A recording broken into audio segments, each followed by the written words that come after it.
نبی بنا کر دائی بنا کر کے بھیجا، فرمایا سب سے پہلے ان کو ایک اللہ کی عبادت کی دعوت دینا۔ وہ تو اللہ کو مانتے تھے، لیکن اللہ کو ماننے کے ساتھ اللہ کی عبادت میں غیروں کو شریک کرتے تھے۔ یہ نقطہ درار رکھیں۔ اور سب سے بڑا کیا تھا؟ لعن اللہ الیہود والنصارى اتخذوا قبور انبیائہم مساجدا۔ اپنے نبیوں اور اولیوں کے قبروں کو ایک درگاہ بنا لیتے تھے، مزار بنا لیتے، اور انہی کو یعنی نذرانے، ان کا طواف، ان کا سجدہ، ان سے دعائیں، وہاں رونا دھونا، مرادیں پوری کرنے کے لیے سب وہی ولیوں۔ ذرا غور کریں، اتخذوا قبور انبیائہم والصالحین، اپنے نبیوں کو اپنے قوم کے صالحین نیک لوگوں کو، ولیوں کو، بزرگوں کی درگاہ بنا لے اور انہیں کے سجدہ کرتے تھے۔ پتہ چل گیا، اس بات کو خیال رکھیں کہ ایک اللہ کو مان لینا کوئی کمال نہیں ہے۔ اب یہاں اہل کتاب کو یا پورے عرب کو، مشرکین عرب جو تھے امی، وہ مورتیوں کی پوجا کرتے تھے، اور یہود نصارہ مورتیوں کی نہیں بلکہ اتخذوا قبور انبیائہم، اپنے نبیوں اور ولیوں کی قبروں پر جا کر کے سجدہ کیا کرتے ہیں۔ پتہ چل گیا دوستو کہ ہاں کس توحید کی دعوت دینی ہے ہمیں۔ ہاں، ایک اللہ تو سبھی مانتے ہیں، لیکن اور آج فتنے کے دور توحید پر اگر درس دیا جائے، تقریر کیا جائے، تو آج ایک مجمع میں اگر 1000 کا مجموعہ تو صرف 100 آدمی توحید کے ان موضوع پر تقریر پسند کریں گے، باقی 900 کہیں گے رے بھائی سب مسلمان ہی تو ہیں، تعزیہ کی عبادت ہو، درگاہ کی عبادت ہو، جھنڈے کی عبادت ہو، سب مسلمان ہی تو ہیں۔ توحید کی دعوت پر اسی لیے لوگ اعتراض کرتے ہیں۔ لیکن یہاں یاد رکھیں، یہود و نصارہ اللہ کو مانتے تھے، رسول کو مانتے تھے، جنت کو مانتے تھے، جہنم کو مانتے تھے، لیکن اس کے باوجود وہ شرک میں مبتلا تھے، درگاہوں کا، ولیوں اور نبیوں کے قبروں کو سجدہ گاہ بنا جا کے سجدہ کر۔ اسی لیے اللہ کے رسول نے فرمایا یہ بھی مشرک ہیں، یہ بھی توحید الوہیت سے محروم ہے۔ اے معاذ، سب سے پہلے ان کو توحید خالص کی دعوت دینا۔ اللہ اکبر، سارے نبیوں کے سردار اور سارے علماء کا استاد العلماء معاذ بن جبل، تو کلمہ اللہ کو ماننے والوں کے بھی، اہل کتاب کو بھی توحید کی دعوت دے رہے ہیں۔ کیوں؟ توحید ربوبیت کو تو مانتے تھے، لیکن توحید الوہیت کو نہیں مانتے تھے۔ یہ بات ذرا یاد رکھنے کی ہے۔ اول ما تدعوہم الیہ شہادت لا الہ الا، پتہ چلا لا الہ الا اللہ کافی نہیں ہے جب تک کہ عملی طور پر شرک سے توبہ نہ کی جائے۔ آگے فَإِنْهُمْ أَطَاعُوكَ لِذَلِكَ، اگر وہ تمہاری بات مان لیں، کیا مطلب؟ توحید ربوبیت، توحید الوہیت پر آ جائیں، یعنی اللہ اس بات کو تسلیم کر لے کہ ہر قسم کی عبادت صرف اللہ کے لیے ہے، اللہ کے علاوہ کوئی سچ عبادت کا مستحق نہیں۔ جب توحید الوہیت قبول کر لیں، تب ان کو بتانا کہ اللہ نے تمہارے اوپر 5 وقت کی نماز فرض ہے۔ کیوں؟ اگر شرک ہے تو کتنی بھی عبادت کرے گا، ساری باتیں رائدہ نہ ہوں۔ تو آج گنے چنے گنے چنے کچھ لوگ ہمارے ملکوں میں ہوتے ہیں جو اس کے خلاف، اس شرک جو ہمارے اندر موجود ہے، مسلمانوں میں کلمہ پڑھنے والوں میں شرک جو ہے، اللہ کو مانتے ہیں لیکن توحید الوہیت میں شریک کریں، ان کو اگر توحید کی دعوت دی جائے اور توحید تقریر کی جائے، ان کو بلایا جائے، تو لوگ بہت ہی زیادہ اعتراض کرتے ہیں، بھائی مسلمانوں میں توحید کی دعوت دینے کی کیا ضرورت ہے؟ یہ تو وہاں جانا چاہیے۔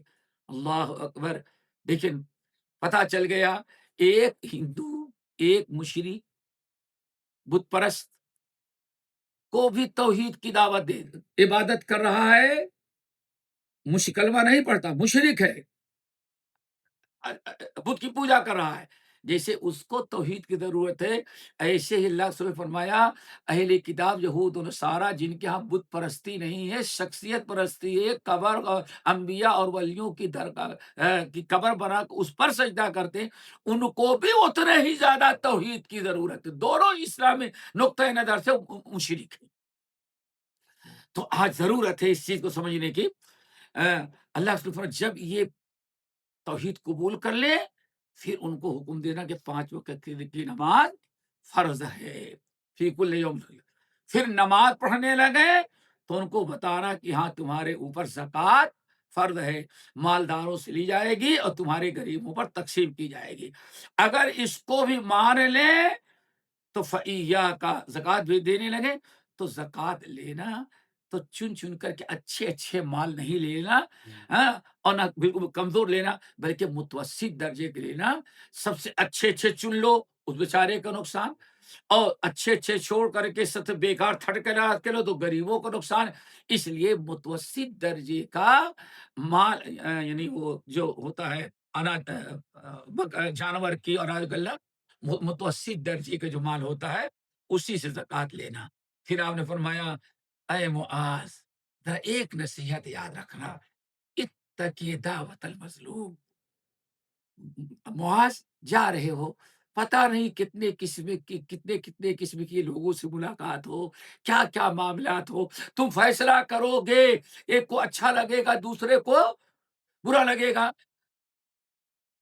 تم نے کوئی عمل کیا لوگ سمجھے کہ ظالم ہے تو ایسا کرو، اب معاشرتی زندگی میں خبردار کبھی کسی پر ظلم نہیں کرنا، اللہ اتقی دعوت المظلوم، کسی معاذ مظلوم کی بددعا سے بچنا، یعنی کسی پر اگر تم نے ظلم کیا کسی طرح سے اور وہ مظلوم دکھی دل اگر اللہ کے دربار میں تمہیں بددعا کر دے گا تو تیری پھر مٹی پلیت ہو جائے گی، اللہ اتقی دعوت المظلوم، مظلوم کی بددعا سے بچنا، کیوں لیس بینہما بینہ بین اللہ حجاب، دنیا کی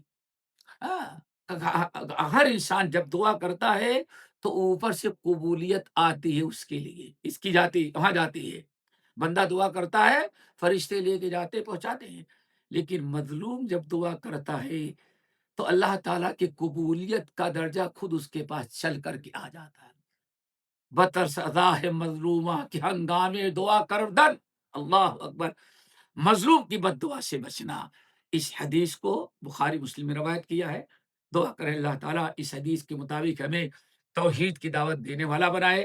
ایک حدیث اور اس کی ہے اس باب کی، سہل بن سعد رضی اللہ تعالی عنہ کی روایت ہے، تو سن لیا، لیکن یہاں پھر ہم اپنے تمام سامعین اور کیا کہتے ہیں طلبۃ علم کو بتائیں کہ دیکھیں یہاں معاملہ ایسے لوگوں کو دعوت دینے کا چل رہا ہے اور دعوت دی جا رہی ہے توحید کی، جو کلمہ والے ہیں، کیا مطلب اللہ کو مانتے ہیں، رسول کو مانتے ہیں، جنت کو مانتے ہیں، جہنم کو مانتے ہیں، لیکن بس بڑے بڑے نبیوں اور بڑے بزرگوں کی قبریں بنا کر کے وہاں سجدہ کرنا شروع کر دیتے، یہی شرک ان کے اندر تھا، یا عزیر کو اللہ کا بیٹا مان لیا، عیسیٰ کو اللہ کا بیٹا مان لیا، جیسے ہمارے اور آپ کے یہاں ماشاء اللہ کہتے من تن شدم تو من شدی من تاکس نگویت بعد ادا من دیگرم تو دیگری وحدت الوجود کا، اللہ اکبر، میں تیرے اندر ہوں، تو میرے اندر ہے، میں تو بن گیا تو میں بن گیا، اب دنیا میں کوئی کہہ نہیں سکتا کہ ہم دونوں الگ الگ ہیں، خالق مخلوق، یہ ساری چیزیں کلمہ پڑھنے والوں میں جو شرک تھا اس کی طرف اللہ رسول علیہ السلام دعوت لے کے بھیجے تھے۔ حضرت سہل بن سعد کی روایت ایک خیبر کا واقعہ ہے، جنگ خیبر کے موقع پر اللہ رسول نے فرمایا ایک دن جنگ ہوئی، 2 دن، تیسرے دن بڑی زبردست جنگ ہو رہی تھی، تو آپ نے فرمایا لوگوں اب آج رات ہو گئی ہے، جنگ ختم کرو، لَأُوتِيَنَّ الرَّايَةَ غَدًا رَجُلًا يُحِبُّ اللَّهَ وَرَسُولُهُ وَيُحِبُّهُ اللَّهُ وَرَسُولُهُ يَفْتَحُ اللَّهُ عَلَىٰ يَدَيْهِ، لوگوں آج بند کر دو، کل میں ایک ایسے بندے کو جھنڈا دوں گا، خیبر مدینے سے شمال کی طرف ہے، شام جاتے ہوئے راستے پر پڑتا ہے۔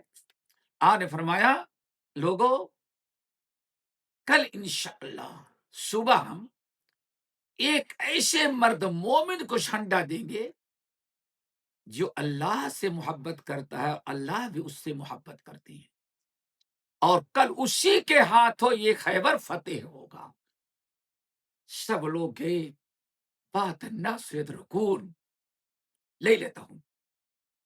راوی کہتے ساری رات اکثر لوگ سوئے نہیں تھے، اللہ میرا نمبر لگ جائے، اللہ میرا نمبر، کیوں؟ اللہ رسول نے فرمایا کہ ایسے بندے کو کل جھنڈا دوں گا جو اللہ سے محبت کرتا ہے، اللہ بھی اس سے محبت کرتا ہے، اور اس کے ہاتھ پر کل فتح ہوگی۔ صحابی کرام کہتے ہیں، بڑے بڑے صحابہ، ہم لوگوں کو جھنڈے کی محبت نہیں تھی، محبت یہ تھی کہ ہاں، اللہ سفر اس کو جس کو جو اللہ سے محبت اور جس سے اللہ محبت کرتے ہیں، تو یہ فضیلت حاصل کرنے کے لیے رات بھر لوگ دعائیں کہ اللہ میرا نمبر لگ جائے، اللہ میرا نمبر لگ جائے، اللہ تعالیٰ مجھے اللہ سے پکار لے۔ لیکن اللہ کا فیصلہ کچھ اور تھا۔ حضرت علی رضی اللہ تعالیٰ کی آنکھیں آئی ہوئی تھی، مریض تھے، جگہ پڑے ہوئے تھے، صبح ہوئی، اب ہر آدمی آگے بڑھتا ہے کہ اللہ رسول میرا نام لیں گے، میرا نام لیں گے، کیوں؟ آج اللہ رسول جس کو جھنڈا دے دیں گے، سمجھ جاؤ کہ سب سے زیادہ اللہ کا محبوب، اللہ اس سے محبت اور اللہ سے محبت کرتا ہے۔ لوگ کہتے کبھی ہم لوگ تمنا نہیں کرتے تھے، لیکن اس دن رات بھر تمنا کیے تھے۔ صبح ہوئی، فوج تیار ہوئی تو اللہ رسول فرمایا علی کہاں ہے؟ لوگوں نے کہا علی کی تو آنکھ آئی ہوئی ہے، وہ خیمے میں پریشان ہے۔ اللہ رسول نے حضرت علی کو بلایا، علی جھنڈا لو۔ اللہ رسول آنکھ دیکھنے خراب ہوئی ہے، آپ نے دعا لیا اور شبد کہا جاؤ۔ اللہ اکبر، پھر یہ بات تو ہو گئی۔ کئی ہم کہتے ہیں ہر آدمی تھا، اللہ رسول جب علی کہاں ہے، جب آئے تو نبی علیہ السلام نے اپنا لوہا، چلو بھائی ہو گئی، اچھے ہو گئے۔ آپ نے ان کو علی یہ جھنڈا لو۔ علی جیسے جانے لگے تو اب ذرا جو ایک قصہ کوئی اب بیان کرنا مقصد نہیں تھا، مین چیز ہے انفض علی رسلنا، اے علی اطمینان کے ساتھ اب جاؤ، حتیٰ تنزل بساحت، اور ان کے شہر میں، یعنی گھر کے سامنے جو میدان ہوتا ہے، پرانے زمانے میں گھر ہوتا تھا، گھر کے سامنے میدان، ان میں اتر جاؤ، وہاں پہنچ جانا۔ ثم ادعوہم الی الاسلام، تو سب سے پہلے ان کو اسلام کی دعوت۔ میرے بھائیو پھر وہی بات آئی، یہ کل اللہ کو مانتے تھے، رسول کو مانتے تھے، جنت کو مانتے تھے، جہنم کو مانتے تھے، لیکن غیر اللہ کو اپنے نبیوں اور ولیوں کی درگاہ بنا کر کے ان کا سجدہ کرتے تھے۔ تو اللہ نے فرمایا ان کے اندر اسلام نہیں ہے، اللہ اکبر۔ اس لیے علی سب سے پہلے ان کو اسلام کی دعوت دینا، کہنا کلمہ پڑھو لا الہ الا اللہ محمد الرسول، اللہ اکبر۔ ہمارے بھائیوں دوستوں ذرا سمجھو، آج ہم صرف کہتے مشرک وہ غیر مسلم وہ ہے، اس کے پیچھے جا کر کے محنت کریں، ایک ابر کا سجدہ کرا لیکن صبح کی نماز تو پڑھ لیتا ہے، ارے نماز پڑھ کر کے بگڑا ہوا ہے، یہ سب جہنم میں جا رہا ہے، ان سے پہلے اس کو بھی صحیح مسلمان بنانے کی ضرورت ہے۔ کیوں؟ یہ تو اللہ کے نام لیتا ہے، رسول کا نام لیتا ہے، محبت رکھتا ہے، لیکن غلطی یا جہالت کی بنا پر شرک میں مبتلا ہے، اور شرک اکبر کرا، اس کو بچانا ضروری ہے۔ اللہ اکبر۔ تو علی سب سے پہلے ان کو اسلام کی دعوت دینا، یعنی توحید کی، اللہ اکبر، بما واخبرهم بما یجب علیہم من حق اللہ تعالی فی، اور پھر ان کو بتانا کہ اللہ کا حق تمہارے اوپر کیا ہے۔ تم اللہ کا حق قبروں کو دے رکھے ہو، مزاروں کو دے رکھا ہے، تم نے اللہ کا حق مخلوق کو دے رکھا ہے، تم سمجھتے ہو کہ ان کا حق نہیں، اللہ کا حق ہے، تو اللہ کا حق ان کو نہیں دو، ان کے حق میں دعا کرو، نیک ہیں، صالح ہیں، اللہ تعالیٰ ہم کو بھی ویسے بنائے، لیکن ان کا سجدہ کرنا، ان کی نیاز دینا، اس کا نظر مارنا، مصیبت ان کو پکارنا، اس سے ان کو منع کرنا، سمجھانا کہ اسلام یہ ہے اور تم لوگ جو کرو وہ اسلام نہیں ہے۔ اللہ اکبر فی ہے۔ پھر اللہ رسول نے فرمایا، یہاں تک تو میرے خیال سے بات سمجھ میں آ گئی ہوگی۔ پھر اللہ رسول نے دعوت کی بات کری، اے علی، حملہ ہی نہیں کر دینا، پہلے ان کو اسلام کی دعوت دینا، جب کلمہ پڑھ لیں تو اسلام کے حقوق بتانا، تعلیم دینا، اور فوراً قتال نہیں شروع کرنا۔ پھر اللہ رسول نے فرمایا، فواللہ، اے علی، میں قسم کھا کے کہتا ہوں، اللہ کو پیارے نبی قسم کھائے، فواللہ، میں اللہ کی قسم کھا کے کہتا ہوں، لَأَن يَهْدِيَ اللَّهُ بِكَ رَجُلًا وَاحِدًا، اگر تیری دعوت پر ایک آدمی ہدایت پر آ گئے، اللہ اکبر، کیا مطلب تھا؟ دیکھیں، ہدایت کی دعوت اس کو دی جا رہی جو اللہ کو مانتا ہے، رسول کو مانتا ہے، جنت کو مانتا ہے، جہنم کو مانتا ہے، لاکھوں نبیوں پر ایمان رکھتا ہے، اللہ اکبر، لیکن توحید پر نہیں تھا، توحید عبودیت میں شرک کرتا تھا، اسی بنا پر اللہ اس کو بھی مشرک کرا دیا۔ اللہ سے پہلے ان کو اسلام کی دعوت دینا۔ تو کہتے ہیں اللہ سے ایک انسان بھی اگر تیری دعوت پر مسلمان ہو گیا تو خیر اللہ کا من حمر النعم، سرخ اونٹ عربوں میں بہت قیمتی دولت تھی، سب سے بڑی دولت، تو سرخ اونٹ تم کو سینکڑوں مل جائے، اس سے کہیں زیادہ تیرا فائدہ ہوگا اگر ایک آدمی مسلمان ہو جائے۔ پتہ چل گئے دوستو، اگر وہ یہودی جتنا کر رہے تھے، عیسائی جو کر رہے تھے، اس آج کے کتنے مسلمانوں سے زیادہ وہ کر رہے تھے، لیکن اس کے باوجود اللہ تعالیٰ نے ان کو مشرک قرار دیا، ان کو توحید کی دعوت دی گئی اور بتایا گیا کہ ہاں تم اگر اس پر مر گئے تو جہنم میں بھی جاؤ گے۔ اس لیے مسلمان یعنی خالص توحید پر آنا اور اشہد ان لا الہ الا اللہ و اشہد ان محمد رسول اللہ، اس کلمے کو پڑھنا ان 7 شرطوں کے ساتھ، 8 شرطوں کے ساتھ جو ہم نے سنایا، تب کہیں انسان جا کے مسلمان بنتا ہے۔ تو دیکھیں یہاں دعوت کا تذکرہ آیا، دعوت سب سے پہلے کن کو دی جائے اور کس چیز کی دعوت دی جائے، اور پھر دعوت کن کو دی جائے۔ ہمارے ہاں ایک فتنہ کھڑا ہوا ہے آج کل، ارے بھائی جو قبر کی عبادت کر رہا ہے، تادیا کی عبادت کر رہا ہے، شرک کر رہا ہے، کہ کلمہ تو پڑھ رہا ہے، تو ان سے پہلے ان کو کلمہ پڑھاؤ جو کلمہ بھی نہیں پڑھتا۔ حالانکہ تو اسلام کہتا سب سے پہلے ان کو مسلمان بناؤ، کیوں؟ یہ تو کلمہ پڑھ کر کے شرک کر رہا ہے، ان کو ترجیح دی جائے۔ اس لیے نبی علیہ السلام دعوت کے لیے جو سب سے پہلے لوگوں میں بھیجا، معاذ ابن جبل کو بھیجا۔ کس کے پاس بھیجا؟ اہل کتاب، کہ وہ اللہ کو مانتے ہیں، رسول کو مانتے ہیں، جنت کو مانتے ہیں، جہنم، اس کے تورات کو پڑھتے، اس کے باوجود شرک کر رہے ہیں، انجیل کو پڑھتے، اس کے باوجود شرک کر رہے ہیں، تو ان کی ہدایت سب سے پہلا دائی آپ نے جو بھیجا اس طرح سے رسمی طور پر وہ معاذ بن جبل تھے، اور اہل کتاب یہود اور نصارہ کی طرف بھیجا تھا۔ تو دعوت کی ابتدا یہاں سے ہونی چاہیے دعا۔ اس لیے پھر آخر میں کہوں گا، بگڑے ہوئے مسلمانوں کے بدعقیدہ مسلمانوں کو سچا مسلمان بنانا، ان احادیث اس بات سے معلوم پڑ جائے مقدم ہے ان لوگوں پر جو کلمہ پڑھتے نہیں، یعنی غیر مسلم ہیں۔ اللہ تعالیٰ عمل کی توفیق نصیب فرمائے۔ باقی انشاءاللہ دوستو اگلا باب جو ہے وہ بڑا اہم ہے، شہادتین کا، لا الہ الا اللہ اور محمد رسول اللہ کا معنی مفہوم، انشاءاللہ اس کا وہ باب آئے گا۔ اللہ ہم سب کو عمل کی توفیق نصیب فرمائے۔